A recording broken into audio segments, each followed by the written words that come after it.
IPL 2025 సీజన్లో Chennai super Kings తొలి ఓటమి ఎదురైంది. రాయల్ ఛాలెంజర్స్ బెంగళూరు అద్భుతమైన విజయం నమోదు చేసింది.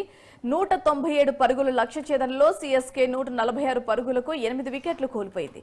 9వ వికెట్గా క్రీజ్లోకి వచ్చిన ధోని 30 పరుగులతో దూకుడుగా ఆడాడు.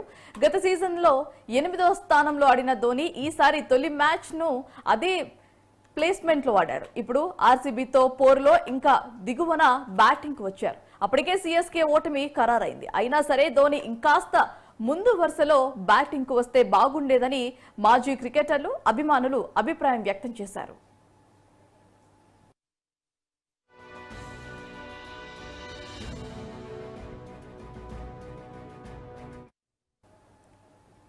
బెంగళూరు బౌలర్ల దెబ్బకు 13 ఓవర్లోపే 80 పరుగులకు 6 వికెట్లు కోల్పోయింది. ఆ సమయంలో రవీంద్ర జడేజా క్రీజ్ లో ఉన్నారు.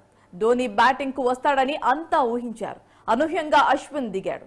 జడేజా 25 పరుగులు చేసి పెమిలియన్ కు చేరగా ధోని క్రీజ్ లోకి ఎంట్రీ ఇచ్చాడు. వచ్చి రావడంతోనే బౌండరీలతో విరుచుకుపడ్డారు. కృణాల్ పాండ్యా వేసిన ఇన్నింగ్స్ ఆఖరి ఓవర్లో 2 సిక్స్లను ధోని కొట్టాడు.